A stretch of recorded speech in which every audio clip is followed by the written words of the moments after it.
At kaugnay sa State of the Nation ni Pangulong Aquino ngayong araw, makakapanim natin si Professor Bobby Tuason, ang Director for Policy Studies ng Center for People Empowerment in Governance o CENPEG. Magandang umaga, Professor Tuason. Magandang umaga naman, Howie. Yeah.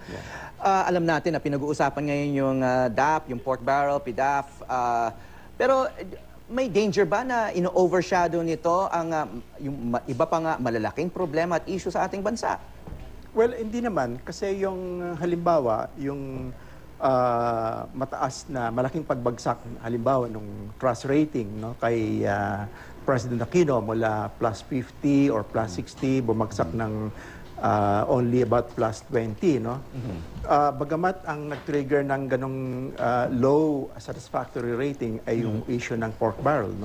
Meron pang mga issue na nasa likod nung dissatisfaction ng publiko dyan. Halimbawa yung kawalan ng trabaho, yung failure to address yung fundamental problem ng poverty, yung joblessness, at iba pang mga problema. So, patong-patong na yan.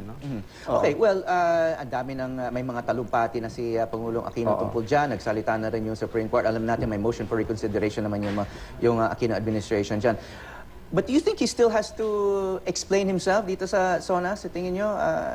Dahil nagsalita na rin siya, may mga nagsasabi na kulang pa. I mean, in your view, kasi for every minute that he spends on pork barrel and DAP is a minute away from other issues, other pressing issues na maaring hindi lumalabas sa media ngayon, pero importante pa rin.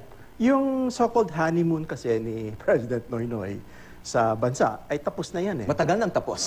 Dapat yung, well, sabihin natin, first year. Yan ang parang proverbial honeymoon stage ng Malacanang with the public. Tapos na yan. So the people have been looking for the real change na sinabi niya na kanyang binanggit nung 2010. Remember, una niyang binanggit yan yung transformational presidency. So people do not see any tangible results doon sa kanyang mga pangako. So, dapat, kung just focus on yung that, delivery ng kanyang SONA ngayon, at ipinakita na the more he defends himself, the more he defends DAP, the more nagkakaroon ng boomerang, may backlash. Kasi ang usapin dito hindi na simpleng pagdepensa sa DAP, kundi yung pagbangga mismo doon sa 13-0, ruling ng Korte Suprema. So practically, parang here you have a president trying to defend himself, to defend the presidency,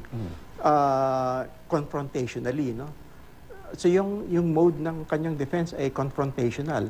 So ina-expect ko na sana itong kanyang SONA, huwag na niyang i-defend yung DAP. He should appear more conciliatory. And he should, without explicitly saying na, okay, tama naman yung Korte Suprema kasi hindi ko naman inaasahan na gagawin niya yun. He should be more conciliatory and then he should be more cognizant doon sa low level ng kanyang satisfactory rating. Ngayon lamang ito nangyari, Howie, Of course, panahon ni GMA. Pero kung babalikan mo yung iba pang mga presidencies mula kay Cory, FBR, at this point, yung 4 years niya, biglang bumagsak, ngayon lang ito nangyari sa isang presidente. Okay, okay. Nabanggit niyo po, parang walang tangible results itong kanyang mga pangako, itong mga kampanya niya. Pero, well, there have been cases filed, may dating Pangulo who's being accused of plunder, among other things. May isang Supreme Court justice who was convicted by the Senate Court.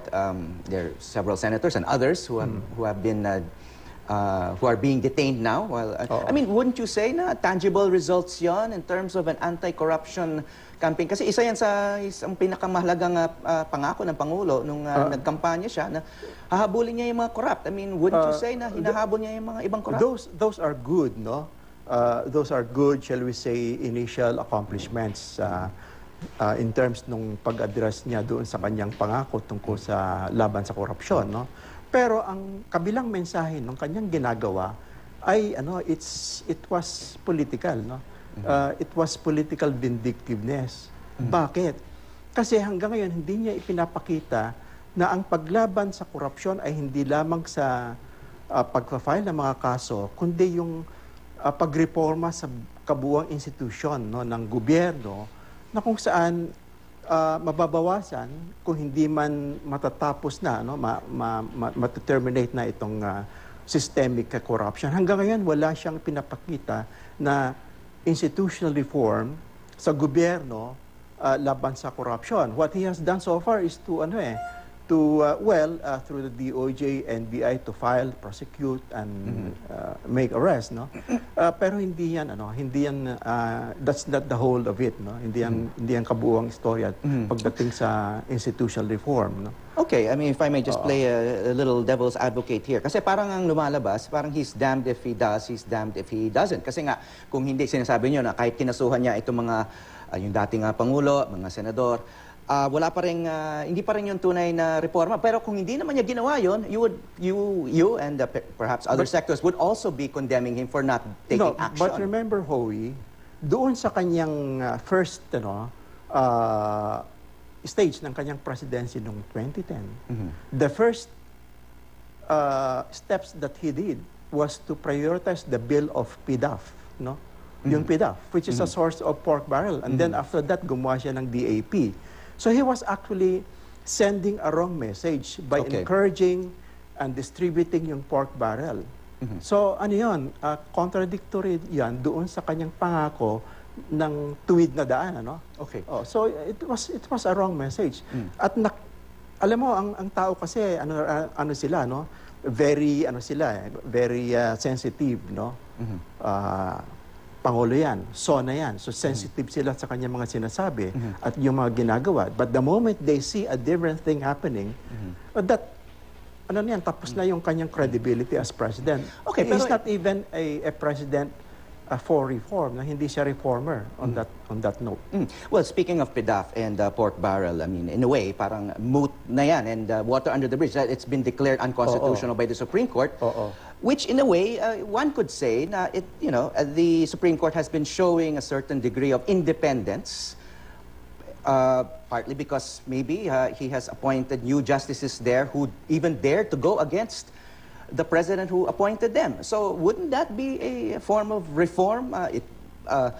Natanggal yung isang, according to many, a corrupt a Supreme Court justice, napalitan ng someone who is perceived to be more credible, who has led a Supreme Court in nullifying PDAF and then DAP. Sinabi nyo nga, dinipensahan pa ni Pangulong Aquino yung PDAF. The Supreme Court went against him. He's defending up to now the DAP and the Supreme Court is going against him. So parang yung tong checks and balances, it looks like it's working, at least from our point of view. And then the Supreme Court is showing a bit of maybe even courage and independence in going against the president. Here you have a Supreme Court who already recognizes the sensitivity of the public interest. Ang tunay na Korte Suprema kasi ay yung Korte Suprema na hindi lang gumagawa ng desisyon alinsunod doon sa batas, kundi pinanindigan niya o nagtitake siya ng recognition doon sa public indignation, sa paninindigan ng mga tao, ng mamamayan. Pero kaya remember, bago lumabas yung decision ng Korte Suprema, nangyari na yung public outrage laban sa pork barrel. Nangyari na yung 1 million march laban sa pork barrel. Kaya meron siyang nagpakita siya ng sensitivity. It would have been a different case kung wala yung ganong malakas na boses ng mamayan. At the very least, nakapag-impluwensya yon yung ganong klaseng matapag na boses ng indignation ng mamayan doon sa ruling ng Korte Suprema laban sa PDAF at nitong huli yung laban sa DAP. Pero hindi yon reforma pagdating sa judicial judgment, no? Pero ang pinag-uusapan kasi dito, Howie, yung reforma na pangunahan ng presidente. Okay. Yung kanyang pagbangga at very strong, tough words against the Supreme Court as an institution, hindi lang siya nagsalita laban sa ruling. Nagsalita na siya laban sa Korte Suprema. At meron ng veiled threat na sisimulan na uli ng Executive Department sa 10 ng mga kaalyado ni Noynoy sa Kongreso to investigate yung controversial judiciary fund. So meron ng ganong interplay. So how can reform take place now when both the Supreme Court and the presidency do not see eye to eye with each other? How can reform take effect laban dito sa pork barrel system? No, It but cannot. isn't that In how... fact, just to add, in fact, iba yung mensahe kasi ang lumalabas ngayon ay magkakaroon ng realignment ng budget to a subtle way, no? Maggagawa sila ng so-called projects, no? Requested projects to make sure na essentially yung core, no, ng pork barrel ay nandyan pa rin. Okay. On a different So, device, sinasabi no? nyo, remember, it's going to be called something else. Remember, it's election season now. Oh, Just okay. now. So, importante yung pork barrel. yung importante in a different importante yung patronage. patronage. Oo. Yeah. Oo. Okay. Yeah, well, meron kayong libro na kalalabas lang nung Friday, and it's a collection of your essays and I guess your colleagues about the policy issues from the Arroyo administration to Noynoy. Yeah. Well, you have a chapter here on the pork barrel. Parang it's a sign of the failure of reform. Pero yun nga this analysis was written before the Supreme Court made its decision on PDAF in November last year. So after the Supreme Court has already nullified the PDAF, and yun nga, the administration has said they're going to go along with that, and well, na-abolish na this form of pork barrel. Would you still say there has been a kind of total or complete failure of reform under the Aquino administration? Balikan natin yung sinabi ni President Noynoy noong 2010, yung sinasabi niyang hindi mahirap mangarap, no? It's not a problem to dream. Tapos sabi niya, I will be your transformational president. Change is possible. Parang Barack Obama style yun no? Ngayon, hindi ko alam kung anong klaseng definition yung nasa likod ng pag-iisip ng presidente. Pero ang tunay na esensya ng reforma ay yung reforma na talagang magkakaroon ng structural change, no? Sa buong gobyerno.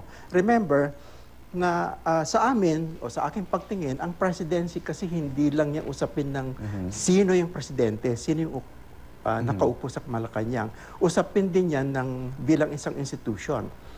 At remember, yung ating presidential office is the most powerful president perhaps in the whole world, no? Nandiyan yung power of the purse, yung appointments, siya yung commander-in-chief, no? Yung Congress is practically a rubber stamp, no? All the way from Corazon Aquino to the present, especially during the time of President Arroyo, no? So nung pag-upo ni Noynoy, tama yung sinabi niya na kailangan talaga ng pagbabago. Dahil pinakita mula kay Cory talagang nahirapan at na-weaken, humina yung mga institution ng gobyerno. Ibig sabihin, walang oversight. Nag-fail yung Congress sa kanyang oversight function. Walang check and balance. Kung walang whistleblowers ngayon, paano pa natin malalaman yung tungkol dyan sa mga corruption scandals, yung mga scams, yung mga plunder cases? It means kung mayroong whistleblowers, it only goes to show na hindi talaga nagfa-function yung system of accountability and transparency. Walang FOI hanggang sa ngayon. So dapat nalalaman natin lahat kahit walang whistleblowers na naglalakas loob. Kasi yung whistleblowers, nasa labas na ng gobyerno yan Oo. Okay. Yeah. So, well, maybe one day we're going to see that. This may sound pessimistic, but I hope gagamitin ni President Noynoy itong last 2 years niya. Dalawang issue lang tingin ko dapat tutukan ni Noynoy, considering yung kanyang yung level ng public dissatisfaction. Una, kailan niya talagang ituloy na yung peace process, no?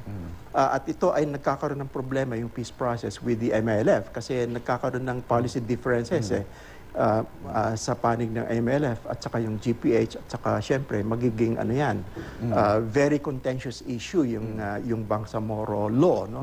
Sa Kongreso. So hindi pa siya nakakatiyak kung papasa talaga. And that's just one aspect of the peace process. And then itulak na rin niya yung peace process with the NDF.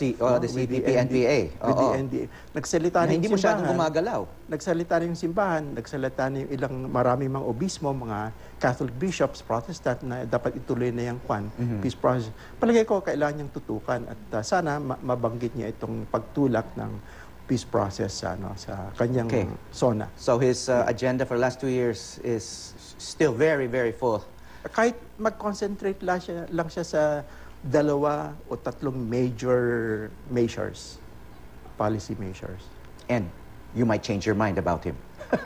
I'm sorry, pero 2 years na lang eh. So mahirap na talagang Well, who siyempre, knows? yung 2 years na yan, gagamitin ni President Noynoy to recover from his public rating. But Well, the election hangs over everything. usually at this for point. the past presidents, pagka nag-dip talaga yung trust rating mo, tuloy-tuloy na yan sa baba. Okay, well, we'll see after the SONA today. Maraming salamat po, Professor Bobby Tuazon, Thank ang you, Director for Policy Studies ng Center for People Empowerment in Governance o CENPEG.